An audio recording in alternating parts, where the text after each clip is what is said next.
جائے 11 سال کا ہو جائے تو بہن کو اجازت نہیں بھائی کے پاس بیٹھ سکے, بھائی کو اجازت نہیں بہن کے ساتھ لیٹ سکے, بہن کے جسم کے ساتھ اپنا جسم لگا سکے.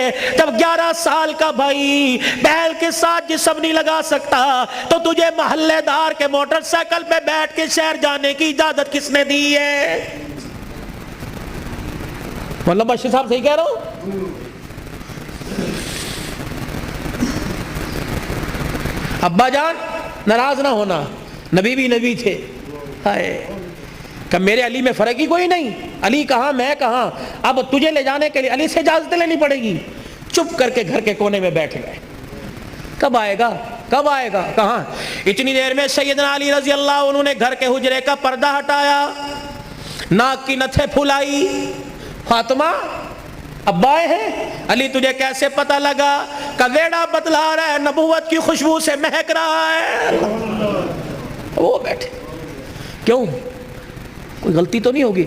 نہیں علی میرا ابا مجھے لینے آیا ہے. تو گئی کیوں نہیں؟ علی تیرا انتظار تھا.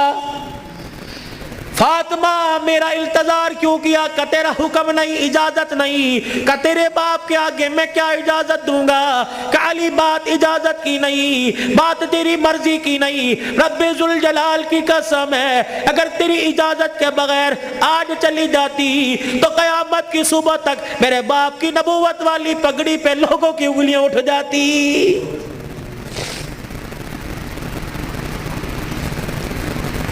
اگر یہ میرا پیغام بہنوں تک جا رہا ہے, بیٹیوں تک جا رہا ہے, خدا کے واسطے لڑنے سے پہلے سوچ لینا میرے باپ کے بالوں کی سفیدی رل جائے گی. گھر کے اندر زور زور سے بولو گی, محلے والے کہیں گے فلانے دی تینے ویکی تماشا لگا رکھا ہے. رب اکبر کی قسم ہے تیرے باپ کی پگڑی رل جائے گی. میری بہنوں میری بیٹیوں روکھا سوکھا کھا کے گزارا کر لو, چرپائی نہیں زمین پہ لیٹ کے گزارا کر لو, گرمی کے پتلے لون نہیں سردی کے موٹے کھدر پہل کے گزارا کر لو. رب اکبر کی قسم ہے آج سسرال میں ماں باپ کی عزت بچا لے, کل قیامت کے دل میدان محشر میں اللہ تیری عزتیں بچائے گا.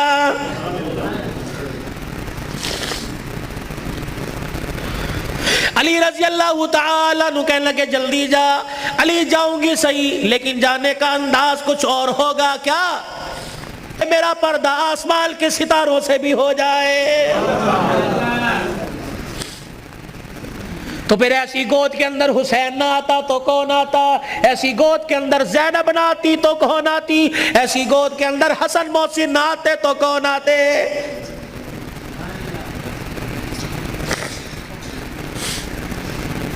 لوری میں قرآن ملے گا تو اللہ کی قسم جوانی میں قرآن کی تلاوت سے گھر مہکے گا.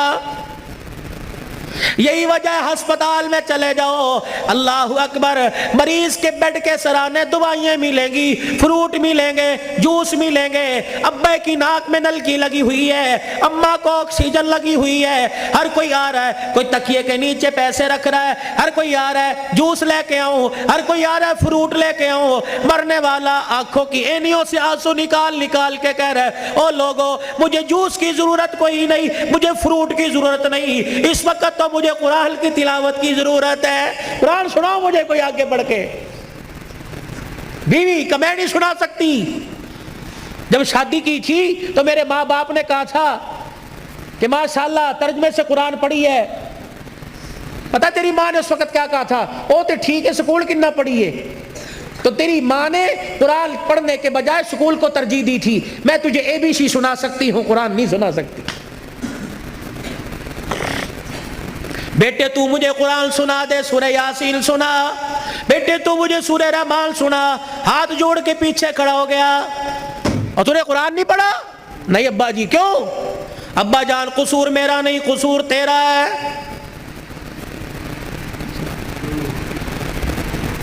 تم نے کہا تھا 2 گھنٹے بولنا ہے تو گھنٹے میں ٹپ ٹپ ہونا شروع ہو گیا. بھائی پانی تو درود شریف پڑھو, درود شریف پڑھ کے ساؤنڈ کو ہدیہ کرو. انسان کی روزی اللہ برکت دے بھائی اس کے اندر.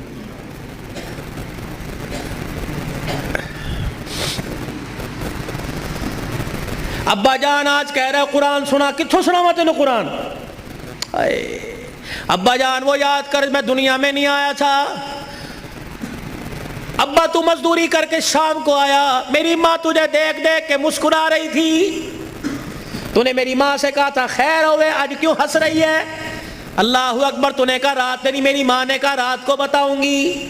ابا جان جب تنہائی میں میری ماں اور تو بیٹھے تھے، ابا جان تے میری ماں خوش ہو کے رونے لگی، تو نے کہا پلیے لو کے کی گل ہے؟ کہ لگی مبارک ہو تیرے گھر میں مہمان آنے والا ہے۔ اللہ کہا تھا نا، ابا جان یاد کر میری ماں کے پیٹ پہ ہاتھ رکھ کے کہا تھا میری نسل چلے گی۔ کہا ابا تو نے کہا تھا آنے والے کو کیا بنانا ہے؟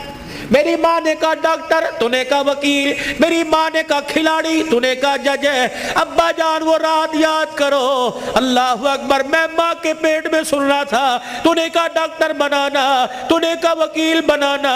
ابا جان اماں جان ساری رات بحث کرتے رہے، کسی نے کہا ڈاکٹر بنائیں گے، کسی نے کہا وکیل بنائیں گے۔ میں سن رہا تھا دونوں میں سے کسی نے ساری رات میں یہ نہیں کہا ہم اسے قرآن کا حافظ بنائیں گے۔ تو آج بتاؤ ڈاکٹری کام آئی، وکالت کام آئی، کیا کام آ رہا ہے؟ ابا جان 9 مہینے کے بعد میں دنیا میں آیا، تجھے تیری سفید داڑھی کا حیا نہ آیا؟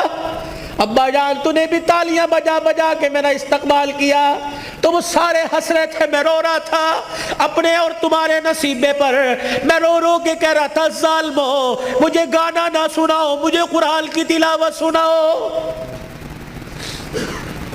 تائے چاچے مامے پھپھی سے لے کر بہن بھائی اماں ابا سے لے کر سب نے مجھے گانا سنایا۔ جب تم گانا گا گا کے تھک گئے، تم نے کرائے پہ گانے والے بلا کے گھر میں نچوائے۔ ابا جان میں گانا سنتے سنتے میں چیخے مار مار کے رویا، تم نے مجھے نیند کے شربت پلائے، تم نے مجھے نیند کے انجیکشن لگوائے۔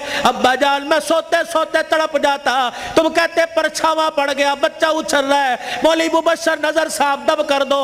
اللہ کی قسم میرے پہ پرچھاوا نہیں پڑا بلکہ میرے پہ گانے کی نحوست پڑ گئی تھی۔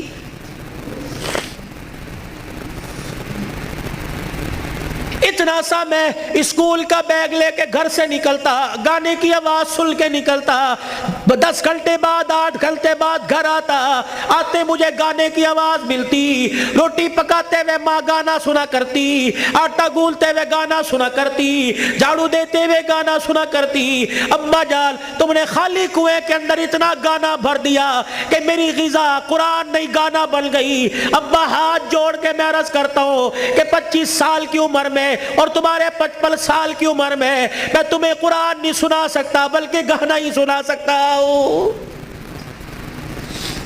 میں کہاں سے لاؤں وہ لال جو فاطمہ کی گود میں آیا تھا اور سیدہ فاطمہ الزہرا نے سینے سے لگایا اور سینے سے لگا کر بیٹے کو دودھ پلا کے مسکرا کے قرآن سنایا اور دل کی دنیا میں کہا اس قرآن کی قیمت کیا ادا کرے گا، اس مسکرانے کی قیمت کیا ادا کرے گا، اس گود کی قیمت کیا لگائے گا۔ تو حضرت حسین نے مسکرا کے ماں کی طرف دیکھا کہ اماں تو نے مجھے گود میں قرآن سنایا، انشاءاللہ میں کل کربلا کے میدان میں تجھے نیزے کی نوک پہ چڑھ کے اللہ کا قرآن سناؤں گا۔ مولا بشر نظر صاحب، بھائی عمر صاحب، بھائی ابو ذر صاحب، جہاں جاتا ہوں ہاتھ جوڑ کے کہتا ہوں خدا کے واسطے اپنے بچوں کو تھوڑا سا قرآن پڑھا دو، خود بھی سورہ فاتحہ یاد کر لو، اپنے بچوں کو بھی سورہ فاتحہ یاد کرا دو اور گھر والوں کو وصیت کر دو جب میرا انتقال ہو جائے میرے پوترے دوتروں میں سے، میرے چھوٹے چھوٹے معصوم پوتے دوتوں میں سے، میرے چھوٹے بچوں میں سے جب میرا انتقال ہو جائے کسی کی انگلی پکڑ کر قبرستان لے آنا اور مجھے قبر میں اتارنے کے بعد میرے پہ میری قبر پہ پانی چھڑکنے سے پہلے، پھول ڈالنے سے پہلے، اونچی اونچی اذان دینے سے پہلے، سورہ بقرہ کا پہلا آخری رکوع پڑھنے سے پہلے میرے بچے کو کھڑے کر کے سورہ فاتحہ پڑھوا دینا اور میرے بچے سے کہنا بیٹے ہاتھ اٹھا کے باپ کی قبر کے پاس کھڑا ہو کے کہہ دے الحمدللہ رب العالمین الرحمن الرحیم۔